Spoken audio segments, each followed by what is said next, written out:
하나님 말씀 창세기 37장입니다. 3절에서 5절. Genesis chapter 37 verse 3rd to 5th. 3절에서 5절.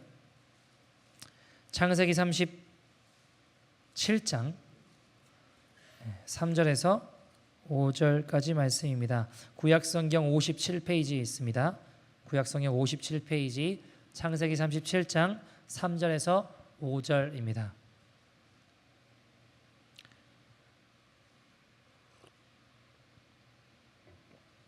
우리 다 찾으신 줄 알고 한 절씩 교독하고 마지막 절 같이 봉독하도록 하겠습니다. 요셉은 노년에 얻은 아들이므로 이스라엘의 여러 아들들보다 그를 더 사랑함으로 그를 위하여 채색옷을 지었더니 그의 형들이 아버지가 형들보다 그를 더 사랑함을 보고 그를 미워하여 그에게 편안하게 말할 수 없었더라. 같이 읽겠습니다.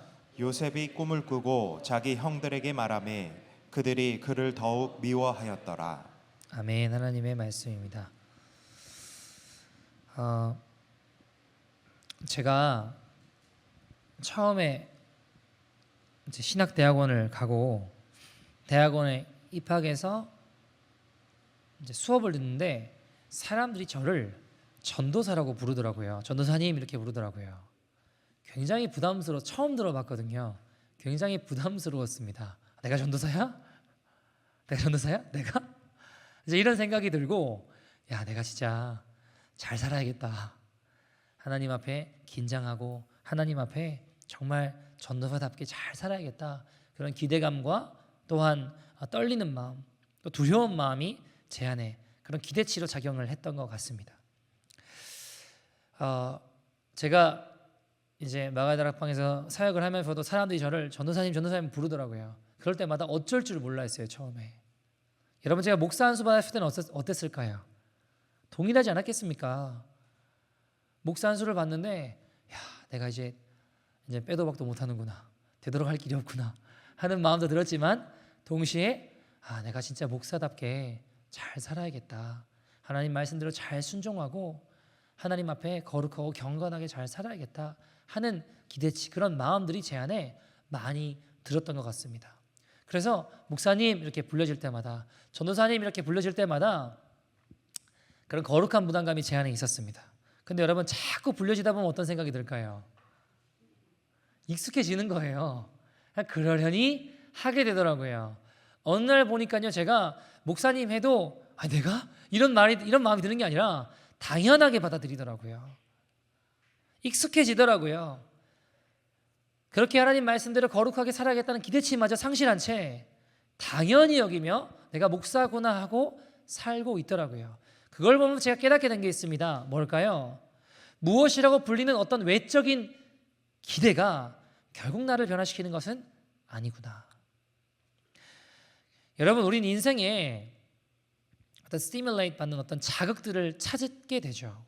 근데 여러분, 우리가 거룩한 어떤 또 그런 자극들, 이런 게 없으면 우리 삶은 어떻게 될까요? 정확하게 우리 원래 살던 모습으로, 제자리로 돌아오더라는 겁니다. 여러분, 우리는요, 인생을 살면서 하나님의 어떤 거룩한 은혜, 임재, 역사하심, 어떤 그런 새로운 자극들, 새로운 어떤 것들을 기대하며 살아가지만 그런 삶은 여러분 쉽지 않습니다. 어려워요.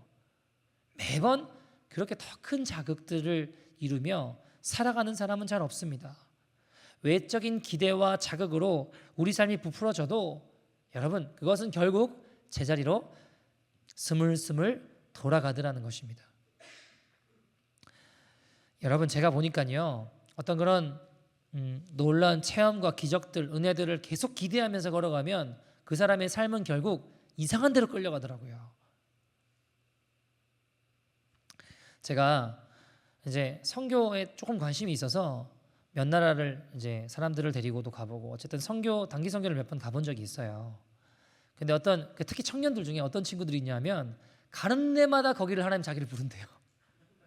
중국에 갔다 오면 중국이 자기를 부른대요. 터키에 갔다 오면 터키가 자기를 부른다라는 거예요. 하나님이 자기를 중국으로 부르셨다고, 이 핍박받는 현장 가운데 내가 복음을 전하며 살아야겠다고 터키가 떠오면 하나님 자꾸 터키를 부른대요. 가는 데마다 자기를 부른다는 거예요. 근데 제가 어떤 생각이 드냐면, 그렇게 핍박받는 현장으로 그러면 그 친구의 삶을 이끌고 가려면 더 극적인 곳으로 그럼 계속 가야 될까요? 여러분, 제가 그 친구를 보면서 깨닫게 된 게 있어요. 그 친구가 자기가 선교사로 뭐 터키로 가 있나 중국으로 가 있나 하지만 정작 그 친구가 삶의 현실로 돌아왔을 때 정말 선교사답게 살아갈까요? 현실에 적응도 못하더라고요. 많이 봤습니다, 여러분. 그러면서 뭐라고 할까요? 역시 자기는 선교 체질이라는 거예요. 그럼 말도 안 되는 소리를 하고 있어요. 여러분, 여기서 새는 바가지는요, 나가서도 새요. 안에서 새면 밖에 나가서 새기 마련입니다. 여기서 선교사답게 살아가는 사람이 나가보다 선교사로 잘 살더라고요. 그 친구를 보면서 결국 자기 모습으로 돌아가서 삶의 현실에 살아가는 모습을 제가 보면서 어떤 선교지에 갔기 때문에 어떤 외적인 기대가 그 사람을 변화시키는 게 아니더라는 겁니다. 여러분, 오늘 본문에 보면 야곱이 요셉을 얼마나 사랑하는지 요셉에게만 뭐를 입혀요? 채색옷을 입힙니다. 여러분, 3절 보시면 이렇게 이야기하죠. 3절 같이 읽어볼까요? 시작.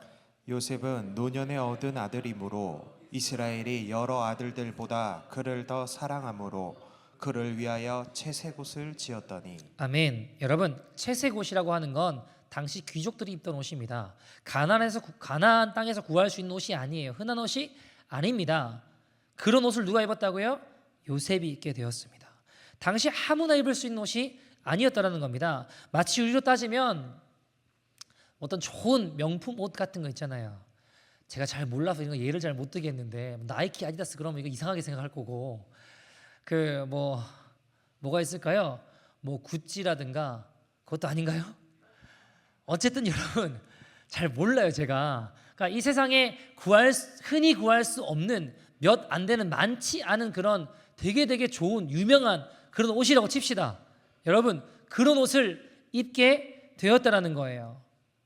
기분이 좋겠죠. 그 옷을 가지게 되었습니다. 여러분, 사람들이 많이 착각하는 게 뭔지 아세요? 내가 명품 옷을 입으면 명품 인생이 된다라고 믿어요. 내가 어떤 좋은 명품을 소유하면 나는 그에 걸맞는 사람이라고 착각한다고요. 내가 명품 같은 인생이 된다고, 그래서 더 많이 가지려고 애쓰고 더 소유하려고, 더 누려보려고 혈안이 되어 있습니다. 그러나 여러분, 외적인 기대와 만족은 일시적입니다. 그것이 주는 기쁨은 잠시예요. 우리를 결단코 충족시킬 수 없습니다.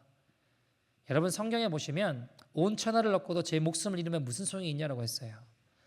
성경은요, 우리의 목숨이 온 천하를 얻는 것보다 더 귀하다고 이야기합니다.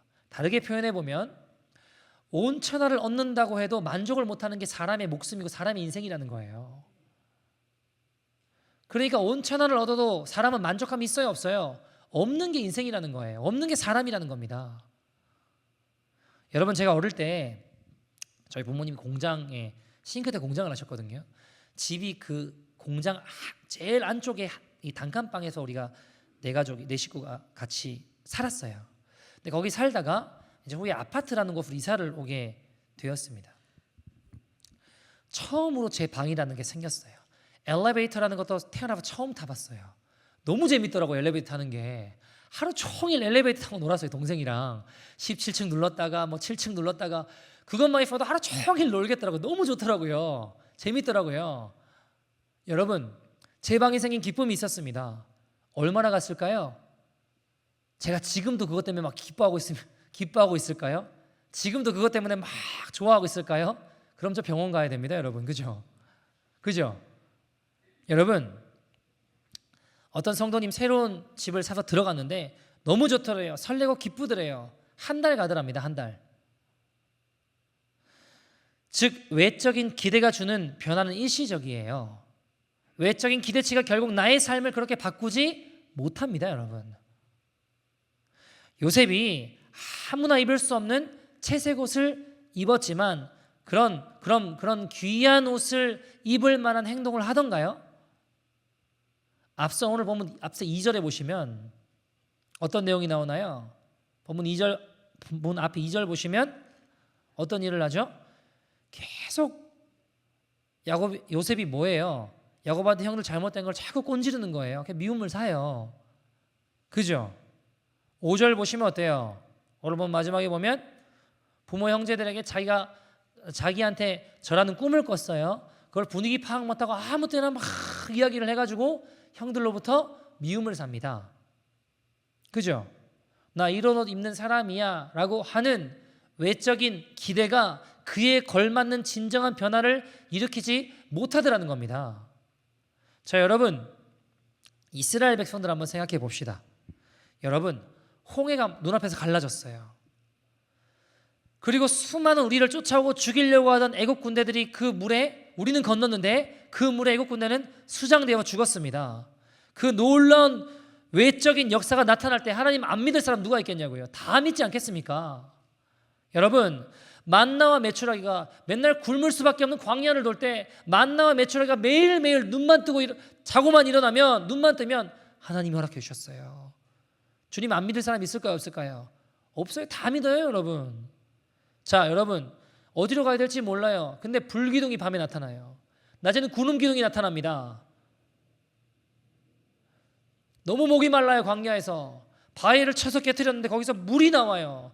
누가 하나님 없다고 말할 수 있는 사람 누가 있겠습니까? 그런 이적과 역사들, 능력들 가운데 주님 부인할 사람 누가 있겠냐고요. 그러나 그들의 믿음은 불기둥, 구름기둥 앞에서 확인되는 것이 아니라 홍해가 갈라질 때 확인되는 것이 아니라 언제 확인돼요? 길을 잃었을 때, 물이 없을 때, 먹을 것이 사라졌을 때, 적군에게 포위됐을 때 그들이 정말 무엇을 믿고 무엇을 의지하고 살았는지가 정확하게 드러나게 되어 있습니다. 여러분, 가나안 땅 앞에 선 그들의 모습을 한번 보십시오. 여러분, 홍해가 갈라진 지 그렇게 얼마 되지 않았을 때입니다. 여러분, 그런 역사를 경험한 지 그렇게 오래되지 않았을 때예요. 근데 뭐라고 이야기해요? 우린 다 죽었다 이거예요. 그들 앞에 우린 메뚜기다 이거예요. 그들은 거인이고 우리는 거기 들어갔다 다 죽을 거라는 겁니다. 우리 끝났다라는 겁니다. 여러분, 이렇게 믿음이 요구되는 상황에서 그들은 하나님과 모세에게 배신의 칼날을 들었습니다. 여러분, 하나님의 역사와 은혜로 뜨겁게 출애굽했지만 광야에서 그들의 모습이 폭로되었습니다. 그들의 불신과 패역, 우상숭배와 하나님을 경외하지 않음이 그 광야에서 다 드러나는 거예요. 여러분, 진짜 믿음은 어디서 드러날까요? 광야에서 드러나요. 내가 무엇을 믿는지, 무엇을 신뢰하는지, 무엇을 정말 따라가는지 광야에서 다 폭로되는 것입니다. 광야에서 믿음이 없음이 밝혀지고 불신 가운데 살았던 것이죠. 즉 우리는 우리가 붙잡고 있는 채색옷이 다 벗겨져야 우리의 실체가 정확하게 드러나는 것입니다. 여러분, 우리가 예수님을 그저 흉내내는 자들 되지 말고 닮아가는 자들 되기를 소원합니다. 여러분, 흉내 잘 낸다고 제자는 아니에요. 척하는 게 아니라 정말 그 삶이 바뀌기를 소원합니다. 시편 146편 3절 4절은 이렇게 이야기합니다. 같이 읽어볼까요? 시작. 귀인들을 의지하지 말며 도림이 없는 인생도 의지하지 말지니 그의 호흡이 끊어지면 흙으로 돌아가서 그날에 그의 생각이 소멸하리로다. 아멘. 귀인들을 의지하지 말래요. 무슨 말일까요? 뭐 돈 있는 사람, 능력 있는 사람, 힘 있는 사람, 심지어 영권 있는 사람도 여러분 목사는 여러분 저를 위시하여 저는요 믿을 대상이 아니에요. 여러분, 저도 그런 생각들 해요. 성도님이 내 가까이 얼마나 냄새나는 것을 발견할까? 내가 얼마나 죄만 껌을 만한 사람임을 실망할까? 저는 그런 생각들 되게 많이 해요. 왜냐하면 여러분, 저 믿을 대상이 아니에요. 믿을 대상은 주님밖에 안 계세요. 여러분, 그 어떤 사람도 의지하지 말지니 뭐라고 얘기하는 거예요? 3절 4절에 뭐라고 얘기하는 거예요? 다 흙으로 돌아가서 다 소멸될 것이니라. 여러분, 진정한 변화는 우리의 의지의 대상이 바뀌는 데서 시작됩니다. 하나님만 의지할 때 시작됩니다. 주님만 바라봐. 알죠? 근데 그게 쉬워요, 어려워요? 별로 안 어려우신 거 봐요. 주님만 바라봐. 여러분, 사람은요 본성이 악하고 본성이 약해요. 그래서 눈에 보이는 것에 반응할 수밖에 없어요. 귀에 들리는 것에 영향을 받을 수밖에 없다고요. 주님을 바라본다는 건 끊임없는 훈련과 자기 부인과 고난 속에 연단받지 않으면 안 되더라는 겁니다. 근데 훈련을 거부해요. 답이 없어요, 여러분. 그냥 있으면 교만해지든지 다른 것을 의지하기 마련입니다. 원래 붙잡고 원래 의지하던 것들을 똑같이 쫓아가기 마련이라는 거예요. 그대로 돌아가게 되어 있습니다, 여러분. 내가 원하지 않지만 나를 쳐서 복종하고 훈련하지 않으면 정확하게 사람은 그대로 돌아갑니다. 여러분, 제가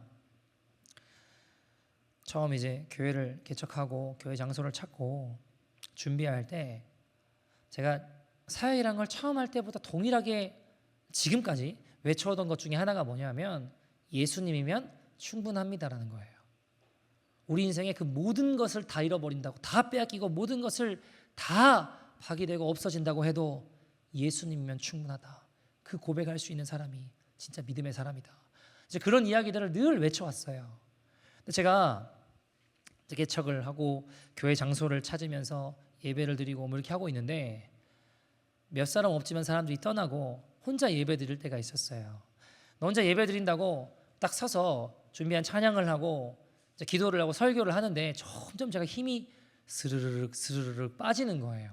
처음에 힘차게 찬양을 시작했는데 하다 보니까 찬양이 점점 아무도 없으니까 힘이 빠지더라고요. 설교를 하는데 막 힘차게 설교를 해야 되는데 점점 힘이 빠지는 제 모습을 봤어요. 제가 그때 뭘 깨달은지 아세요? 아, 내가 말하는 게 내가 아니라 살아가는 게 진짜 내 모습이구나라는 걸 깨달았어요. 저는 뭐라고 외쳐왔어요? 뭐라고 가르쳐왔어요? 예수님이면 충분하다라고 가르쳐왔습니다. 근데 사람이 없으니까 힘이 빠지는 제 모습을 보면서 아, 난 말은 예수님이면 충분합니다라고 했지만 실제로 내 믿음과 삶은 그러지 못했구나라는 걸 깨달았다고요. 얼마나 회개했는지 몰라요. 그렇게 말할 뿐 아니라 그렇게 가르쳐 왔는데 제 실제가 폭로되는데 예수님이면 충분하지 않은 거예요. 왜요? 사람이 없으니까 힘이 빠지더라고요. 제가 얼마나 회개했는지 몰라요. 그렇구나.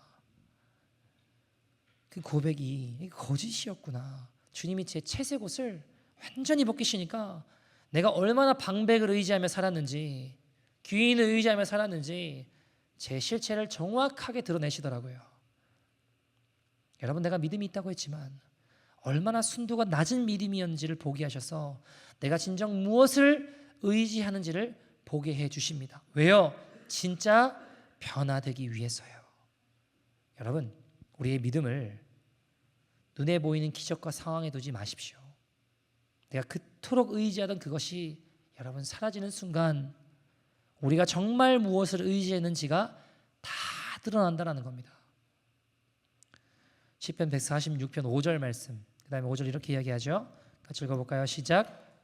야곱의 하나님을 자기의 도움으로 삼으며 여호와 자기 하나님에게 자기의 소망을 두는 자는 복이 있도다. 아멘. 야곱의 하나님을 자기의 도움으로 삼으며. 여러분, 모든 것이 다 변하고 다 떠나도 우리 하나님은 영원히 변치 않으십니다. 어제나 오늘이나 언제나 동일하십니다. 하나님의 성품은 변하지 않으세요. 주님의 자비하심도 영원합니다.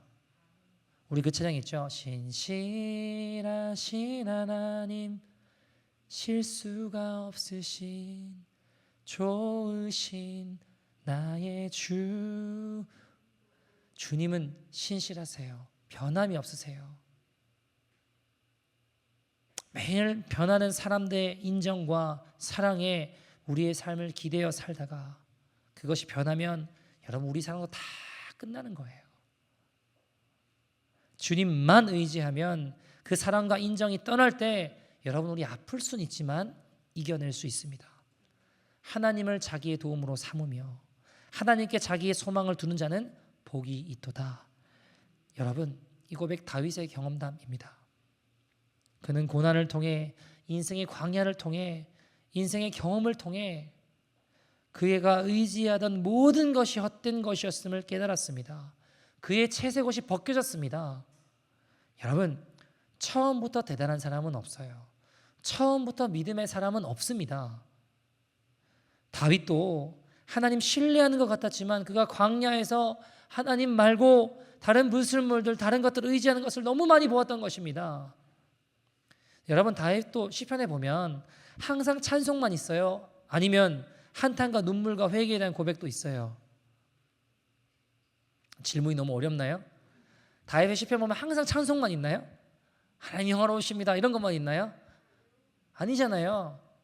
탄식하는 소리도 있고 눈물도 있고 회개의 고백들도 있습니다.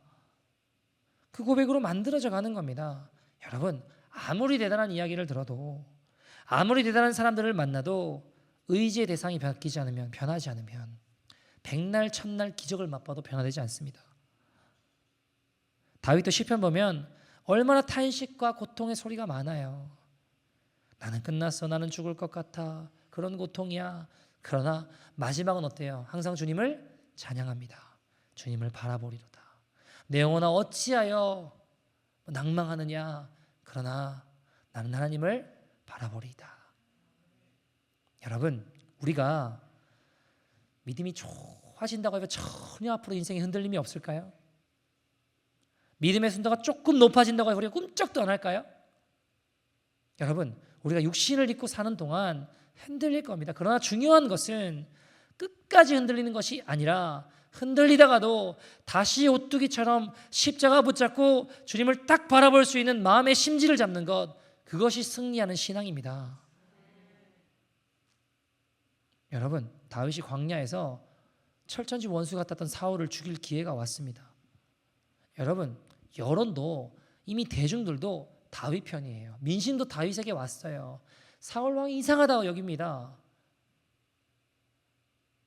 사울 이제 탁 칼로 찔러 죽이면 광야에서 더 이상 도망다니지 않아도 돼요.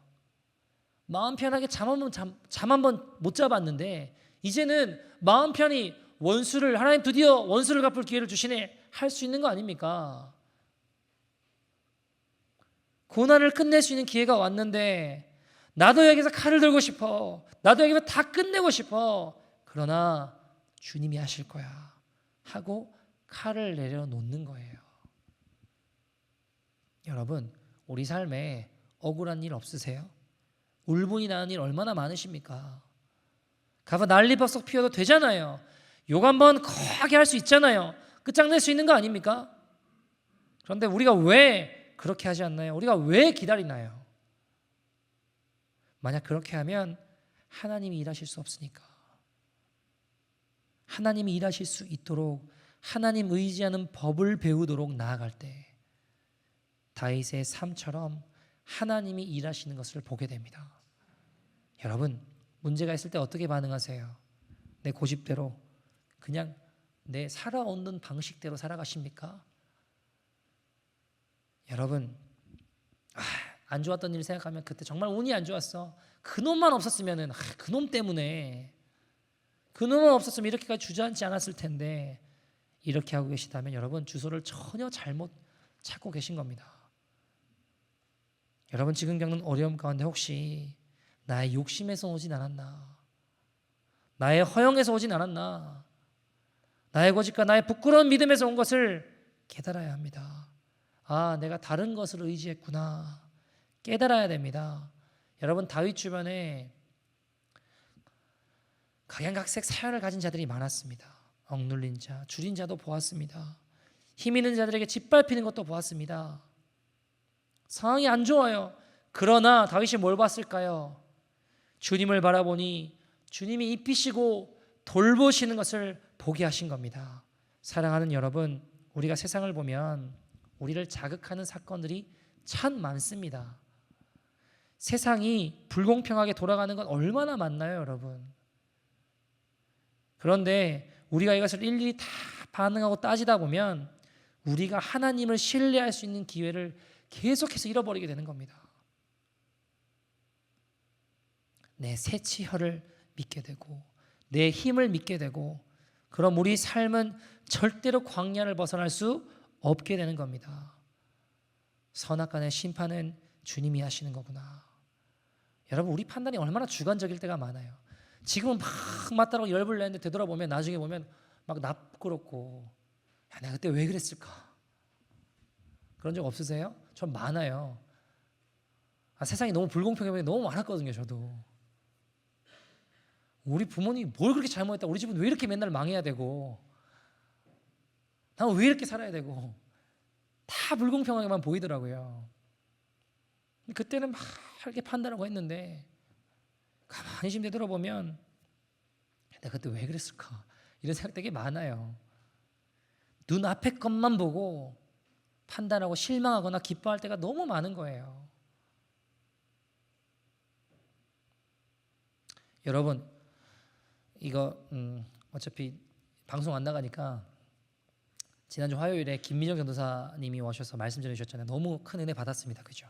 올리지 말아달라고 해서 안 올렸는데, 제가 그때 많이 여러 가지 것들을 회개했는데 그 중에 하나가 뭐였냐면, 김민정 전도사님이 되게 좋은 사역자예요. 제가 박봉 목사님 처음 만났을 때 저한테 김민정 전도사를 소개시켜주면서 얘는 학교에서 제일 전도로 유명한 애라고, 너도 그런 애가 되어야 된다고 하셨어요. 제일 처음 만났을 때, 그때 저는 신학생도 아니었거든요. 그러니까 그냥 일반에 다니는 학생이었는데 그렇게 저한테 도전하셨었다고 해요. 기억이 나요. 대단한 친구죠. 하나님 너무 사랑하고 그 7년 동안 매주 위안부 할머니들 만나러 다녔어요. 차비가 없건 뭐라건 빠지지 않았어요. 하나님 다 허락해 주시고 다니고 돕고 섬기고 다 했어요. 너무너무 귀한 친구인데, 이 친구가 환희 그 고아원으로 갈 때 저를 포함하여 우리 많은 사역자들은 이건 너무 낭비다, 이 좋은 사역자들 어떻게 고아원으로 보내서, 아니 지금 사역자도 많이 부족한데 이렇게 유능하고 실력 있고 대단한 귀한 친구를 왜 고아원으로 보내냐, 이게 여러분 저를 포함하여 대다수 저희들 같이 살아가는 공동체 식구들의 결정이고 판단이었어요. 목사님 이렇게 하시면 안 되는 거 아닌가, 이런 생각을 다 했다고요. 왜냐하면 1, 2년이 아니에요. 많은 시간을 거기서 보내야 되는데 언제 올지도 몰라요. 그럼 이 친구는 사역의 전선에서 떨어져서 감각도 잃어버리고 많은 것을 잃어버릴 것 같았어요. 그러니까 우리가 생각했을 때 너무 좋은 친구인데 이렇게 하기엔 너무 아깝다는 거였어요.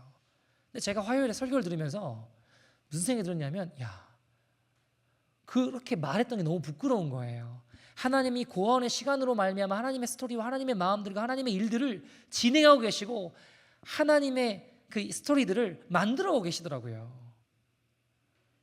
그때 당장 일어났던 일을 보고 이건 아니라고 막 이야기하고 다녔는데 너무 부끄러운 거예요. 보니까 더 깊어지고 더 하나님이 강력하게 함께 하신 사람이 되어 왔더라고요. 당장 일어난 일만 보고 잘못 판단한 게 너무 많아요. 저는. 여러분, 우리는요 당장 우리 삶에 우리가 의지하는 채색옷이 벗겨지잖아요. 우린 좌절합니다. 내가 왜 이런 상황을, 왜 이런 일을. 그러나 여러분, 채색옷이 벗겨져야 주님이 일하실 수 있는 것입니다. 하나님은 요셉을 사용하시기 위해 꿈을 꾸게 하셨죠. 그죠? 그러나 하나님은 그 사람을 사용하기 위해서 반드시 하셔야 할 일이 있습니다. 뭐였을까요? 요셉이 입고 있던, 요셉이 의지하던 채색옷을 벗겨내야만 했습니다. 인간이 입혀놓은 영화로움, 그것이 자신의 피부치 형제들에게 무참하게 찢겨지고 벗겨져서 노예가 되어 반나체로 종살이하는 삶이 시작되었습니다. 그곳에서 어마어마한 서러움과 오해와 상처로 그의 마음이 산산조각이 나고 찢겨졌어요. 충분히 포기하고 싶었을 겁니다. 나는 저주받았구나, 난 버림받았구나 하는 그런 생각할 수 있는 거 아니에요? 여러분, 지금 하나님이 여러분과 가장 가까이 계신데도 벗겨진 채색옷 때문에, 찢겨진 마음 때문에 나는 버림받았구나, 나는 안 되는구나, 생각하시는 분이 계실지도 모르겠지만 여러분 조급하지 마십시오. 성경은 그런 요셉이 가는 곳마다 주님이 함께 하신다고 하셨습니다. 물론 여러분 생각해 보세요. 요셉 입장에서 그 마음 몰랐을 수도 있어요. 함께 하심 그런 마음 잘 몰랐을 수도 있습니다. 보디발의 집에 갔습니다. 거기에서 못돼 먹은 보디발의 아내가 유혹을 해서 거기에 누명을 쓰고 입고 있던 옷이 벗김당하고 그것 때문에 억울하게 지하 감옥에 들어갔습니다. 여러분 주님은 왜 이렇게 채색 옷을 벗기실까요? 주님이 입히실 옷이 있기 때문입니다. 주님이 입히실 옷이 있기 때문입니다. 여러분 눈앞에 기회가 온다고 다 기회가 아니에요. 금요일 말씀처럼 여러분 바울과 실라가 찬송했을 때 어떻게 됐어요? 옥문이 열렸죠. 근데 여러분 열렸다고 좋다고 뒤도 안 돌아보고 빨리 도망갔으면 어떻게 됐을까요? 간수장은 자살했을 거예요. 그죠? 그 일들을 통해서도 주님 이루시고자 하는 일이 뭐예요? 구원의 역사입니다. 열린 문으로 바로 나가면 간수장은 자살했을 거라고요. 옥문이 열린 거 분명히 하나님의 역사이지만 눈앞이 열린다고 다 주님 주신 기회가 아니라 사단의 시험일 수도 있는 거예요. 여러분 박보영 목사님도 안성에서 엄청 고생하시다가 인천 방주교회 청빙위원회가 와서 이제 모시고 가겠다고 청빙을 하러 왔습니다. 너무 가고 싶으셨대요. 솔직하게. 왜냐하면 이제 거기 가게 되면 아이들도 버려진 아이들도 다 공부도 시켜준대요. 고생도 끝나요. 근데 기도를 하면 아직 하나님의 연단의 시간이 아직 끝나지 않으셨다는 거예요. 아직 고난이 아직 이 터널이 끝날 때가 아니라는 겁니다. 기도만 하면 마음이 얼마나 여러분 흔들리겠어요.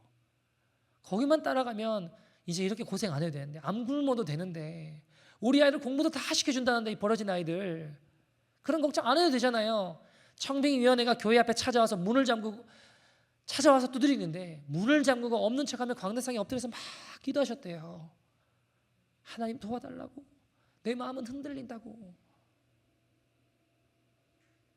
여러분 아브라함 약속은 받았지만 시간이 가도 자녀가 안 태어나는 거예요.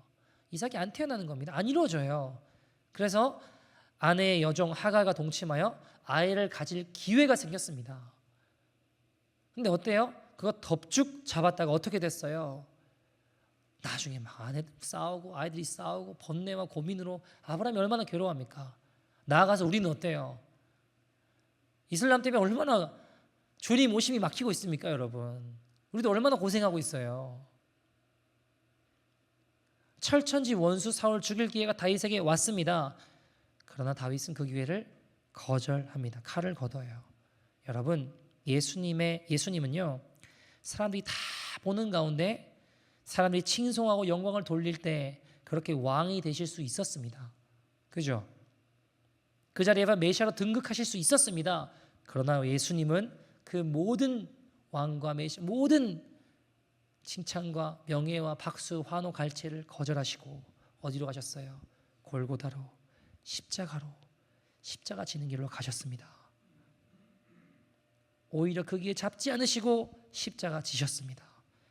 그렇게 하지 않으실 수 있으셨습니다. 왜요? 그는 권세와 능력이 충만하신 하나님 아니십니까? 근데 그 거절하고 십자가 지셨다고요. 여러분, 아무 기회나 붙들면 우리는 주님의 길에서 멀어집니다. 우리는 우리를 다루시는 주님의 손길에 우리를 끝까지 맡겨드릴 수 있어야 됩니다. 그때에 주님이 나의 겉사람을 벗겨내시고 우리의 자아를 파쇄하십니다. 인간이 펼쳐놓은 채색 옷을 벗기시고 주님의 의의 옷을 입혀 주십니다. 우리의 이성, 감정, 의지, 능력이 아니라 내가 살면서 익혀놓은 어떤 체험이 아니라 오직 주님만 남으시도록 하실 것입니다. 여러분, 우리 인생을 살면서 힘든 일 많이 있으시죠? 힘드시죠? 그러나 기억하십시오. 안 죽습니다. 주님은 노련한 토기장이셔서 우리를 풀무불에 집어넣으시되 우리를 언제 꺼내야 되는지를 정확하게 알고 계십니다. 너무 일찍 꺼내서 불순물을 덜 제거하시거나 아니면 너무 오래 거기 두셔가지고 터져버린다든지. 주님 그렇게 하지 않으세요. 문제가 뭘까요? 때가 되지 않았는데 내가 자꾸 기어 나오는 거예요. 그래서 문제가 발생합니다. 기억하십시오. 하나님의 불은 불을 담아도 터지지 않는 그릇에 담길 것입니다. 그 그릇이 되고자 한다면 인내로서 주의 날을 기다리셔야 됩니다. 정금같이 되셔야 됩니다.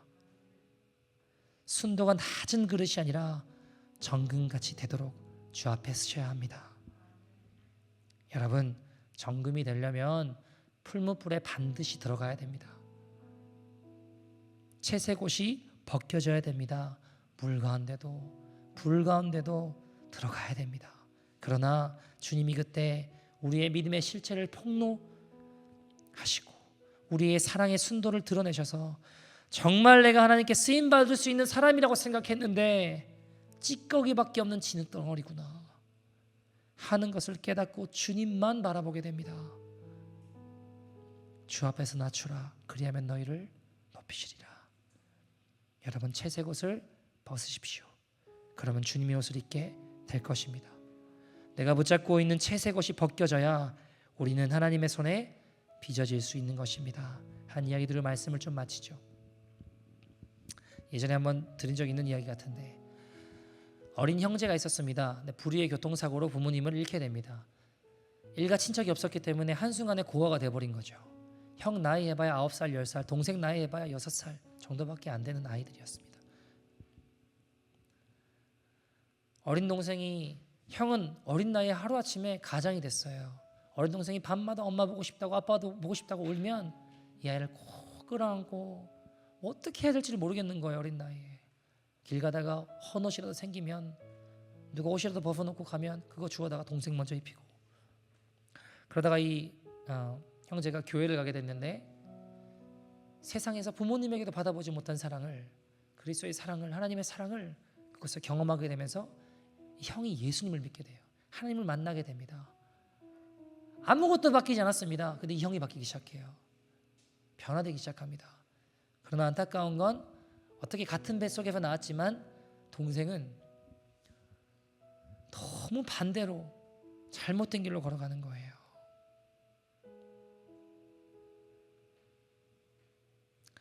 점점 예수님 닮아가는 형과 한다는 동생은 점점 반항하고 삐뚤어지는 거예요. 하나님이 살아계신다고? 그럼 하루아침에 우리를 이렇게 고아 만드실 수 있냐고. 어떻게 하나님이 계시냐고. 그렇게 사랑해서 우리를 이렇게 가난하게 만드냐고. 점점 교회와 멀어지고 동생은 나쁜 친구들과 불량배들과 어울리기 시작해요. 형은 안타까워서 그를 위해 계속 기도했죠. 그러던 어느 날 밤 12시가 지난 동생이 안 들어와요. 뭔가 걱정이 돼서 기도하고 있는데 갑자기 문이 월칵하고 열리더니 동생이 온몸에, 얼굴이 사색이 되고 하얗게 질려있고 온몸에 피를 묻힌 채 몸을 덜덜 떨면서 들어온 거예요. 형, 나 어떡해? 형, 나 어떡해? 무슨 일이냐? 내가 사람을 죽였어. 내가 사람을 죽여서 어떡해?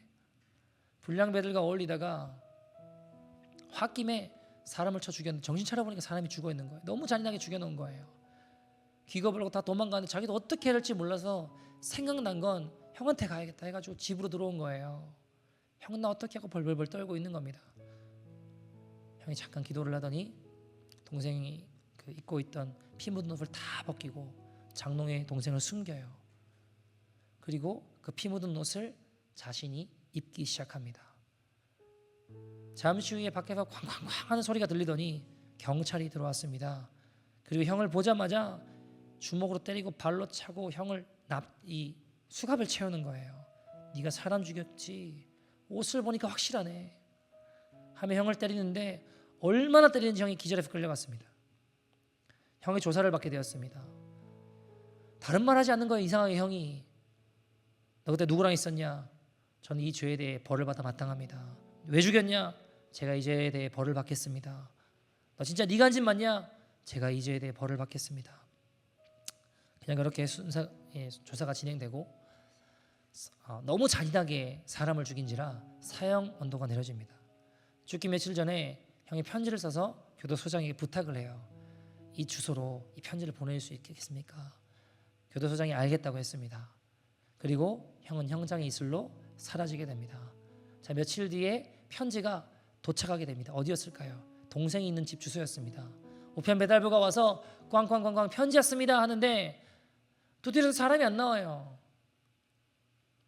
동생이 쫙 구석에서 경찰들이 드디어 나를 잡으러 왔구나 하고 몰골이 아주 흉측하게 귀신처럼 빼짝 마른 채 이제 내가 잡히는구나 하고 나왔는데 뭐예요? 뭐밖에 없어요? 편지 하나만 덩그러니 있는 겁니다. 필체를 보니 누구 필체예요? 형의 필체입니다. 불이 나게 뜯어가지고 편지를 보는데 편지의 첫 문구는 이렇게 되어 있습니다. 사랑하는 동생에게, 사랑하는 동생아, 나는 너의 죄의 옷을 입고 너 대신 죽는다. 나는 네 죄의 옷을 입고 너 대신 죽는다. 나는 네 죄의 옷을 입고 너 대신 죽는다. 처음에 동생이 무슨 말인지 이해가 안 되는데 자꾸 읽다 보니까 무슨 말인지 알겠는 거예요. 안 돼. 형이 왜 죽어 나 때문에. 그리고 불이 나게 막 경찰서로 달려가요. 그래서 편지를 붙잡고 우리 형 어디 있냐고, 서장을 만나 우리 형 어디 있냐고, 사람은 내가 죽였다고, 우리 형이 왜 죽냐고 하는데 교도소장도 당황스러운 거예요. 이미 형이 집행됐으니까. 동생을 발길질하면서 내보내면서 이미 끝났다고, 이미 심판은 끝났다고, 그만 여기서 나가라고, 당장 꺼지라고. 형은 동생이 쫓겨난 채 어깨가 축 처져 집으로 돌아와. 형, 그제 알겠는 거야. 나 형 없는 인생은 아무것도 아니구나. 곁에 있을 땐 몰랐는데 나 형 떠나서 살 수 없구나. 형 이제 나 어떻게 해야 돼? 문득 형이 믿었던 하나님이 생각이 나는 거예요. 그리고 형은 천국에 갔을 것 같은 거예요. 기도를 어떻게 하는지 모르지만 무릎을 꿇고 하나님께 기도했습니다. 하나님, 저는 지옥 가도 마땅한 놈입니다. 전 더러운 인생입니다. 손에 피 묻힌 죄 많은 인생입니다. 나쁜 짓밖에 하지 않은 인생입니다. 그러나 저 천국에 갈 자격 없다는 거 압니다. 그러나 저 형이 너무 보고 싶습니다. 형을 너무 만나고 싶습니다. 형을 좀 만나게 해주십시오. 그러고 일어났는데 형의 유품을 보니까요, 낡은 옷 몇 벌이 전문 거예요. 왜요? 평생 동생을 위해만 살아온 겁니다. 근데 문득 형이 보낸 편지가 생각이 나서 편지를 다시 꺼내보니까 그 밑에 다른 내용이 적혀 있었습니다. 이제부터 넌 나의 옷을 입고 나처럼 살아다오. 이제부터 넌 나의 옷을 입고 나처럼 살아다오. 이제부터 넌 나의 옷을 입고 나처럼 살아다오. 여러분, 형은 동생을 대신해서 죽었습니다. 형의 죽음은 동생의 죽음이었습니다. 그날 아침 자고 일어나 동생은 자신의 모든 물건을 마당에다 다 던져놓고 다 불태워버립니다. 자신의 흔적, 자신의 입었던 옷, 자신의 물건 다 모아놓고 불태워요. 그리고 낡아 빠진 형의 옷을 입고 살기 시작합니다. 그리고 형처럼 형이 앉았던 늘 그 자리로 가서 예배드리고 찬송을 하고 하나님을 예배하며 또 작업장에 가서 또 같이 그 형이 했던 일들을 하며 살아가는 거예요. 사람들이 놀랍니다. 얼굴은 분명히 동생인데 왜 형같이? 형같이? 그렇게 이 친구가 그렇게 예배하다가 하나님을 만나게 돼요. 내가 얼마나 죽일 죄인인가 깨닫게 되고, 내가 구원받을 수 있는 유일한 길은 십자가, 나의 모든 죄를 대신 짊어지신 예수님 앞에 나오는 거구나. 그걸 깨닫고 예수를 믿고 정말 그 인생이 바뀌게 되고 달라지게 돼요. 여러분, 시간이 흘러 전에 같이 어울리던 불량배들이 찾아옵니다. 야, 너 명이 참 즐기구나. 그 정도 있으면 됐다. 이제 우리랑 같이 가자. 그리고 그의 옷소매를 붙잡고, 동생의 옷소매를 붙잡고 당기는데 동생이 그 손을 쳐내며 이렇게 이야기합니다. 이 옷의 주인은 그렇게 살지 않았어. 이 옷의 주인은 그렇게 살지 않았어. 이 옷의 주인은 그런 말하며 그렇게 살지 않았어. 그리고 그것을 뿌리치고 계속해서 예수님 닮은 삶을 살게 되었다고 합니다. 로마서 13장 14절 이렇게 이야기합니다. 오직 예수 그리스도로 옷 입고 정욕을 위하여 육신의 일을 도모하지 말라. 여러분,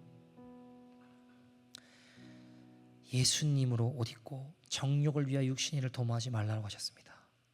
형처럼 예수님이 우리의 죄의 옷을 입고 우리 대신 죽으신 거예요.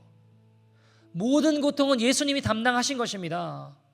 이제 우리는 형의 옷을 입고 살아간 동생처럼 죄의 옷을 버리고 내 고집과 내 살아오는 방식과 내가 의지하는 채색 옷을 버리고 예수님의 옷을 입고 예수님처럼 살아가고 변화되는 저와 여러분 되기를 소원합니다. 여러분, 우리 인생을 살면서 때로는 난 왜 이렇게 변화되지 않을까, 나는 이렇게 해도 안 될까 하는 실망감이 들기도 하시죠. 마음이 무너지고 흔들리기도 하시죠. 변화되지 않는 내 모습을 보면서 이거 안 되는 건가, 변화되지 않는 자녀들을 보면서 남편, 아내, 부모님을 보면서 내가 기도해도 이게 소용이 없는 건가, 1년, 2년, 5년, 10년을 기도했는데 왜 안 되는 건가, 이거 안 되나, 그런 생각 드실 때 있으시죠? 여러분, 내가 죽으면 쉽고요, 내가 살아있으면 어려워요. 가족들을 보면서 뭔가 좀 변화되는 것 같아요. 야, 이제 뭔가 좀 되나. 그러다가 엎어질 때 어때요? 좀 뭔가 변화되는 것 같았는데 다시 엎어지면 어때요? 이거 안 되는가 보다, 포기하자. 저 인간은 주님도 어쩔 수 없는가 보다. 여러분, 근데요, 포기는 내가 하는 거지 주님은 안 하세요. 그러나 그때 포기하지 않고 우리의 생각, 우리의 고집, 우리가 의지하던 채색 옷을 벗어 던지고 더욱 주의 일에 힘쓸 때 그것이 헛된 것이 아니라 종국에는 주님이 일하시는 통로가 될 것입니다. 고린도전서 15장 58절 이렇게 이야기하죠. 그러므로 사랑하는 내 형제들아, 견실하며 흔들리지 말고 항상 주의 일에 더욱 힘쓰는 자들이 되라. 이는 너희 수고가 주 안에서 헛되지 않은 줄 알미라. 오히려 더욱 주의 일에 힘쓰는 자들이 될 때 주님의 영광을 보여주실 것입니다. 같이 한번 기도했으면 좋겠습니다. 여러분, 주님이 애굽으로 끌고 가시면 끌려가십시오. 채색 옷을 벗기시면 다 벗으십시오. 감옥에 집어넣으면 들어가십시오. 거기서 주님이 입혀주실 옷이 있으십니다. 거기서 하나님이 우리의 이름을 불러주실 것입니다. 여러분, 우리의 가장 큰 우상 중에 하나는 안정적인 삶을 포기하지 않으려는 습성이 있습니다. 그러나 여러분, 우리 육신의 채색 옷을 안 벗으려고 발버둥치는 것이 아니라 이제 우리의 손을 들어 주님의 옷자락을 붙잡아 보시지 않으시겠습니까? 채색 옷을 벗고 주님의 의의 옷을 입히시는 저와 여러분 되기를 소원합니다. 하나님, 이 시간 우리 가운데 오늘도 내 채색 옷 붙잡고 안 벗으려고 내 고집과 내 원함을 붙잡고 걸어가던 흔들리는 나의 모습이 있었습니다. 주님, 오늘 나를 광야로 이끄실 때에, 주님 오늘 나를 감옥으로 이끄실 때에, 주님 오늘 나의 채색 옷을 벗기시려고 하실 때에 주님께 온전히 내어드리며 주님이 입히신 의의 옷을 경험할 수 있는 믿음의 인생이 될 수 있도록 인도하여 주시옵소서. 이 옷의 주인은 이렇게 살지 않았습니다. 이 옷의 주인은, 예수님이 입혀주신 옷의 주인은 이렇게 살지 않았습니다. 그 은혜의 길을 걸어가는 믿음의 인생이 되게 하여 주시옵소서. 다같이 주의 이름 부르고 통성으로 기도하겠습니다. 주여.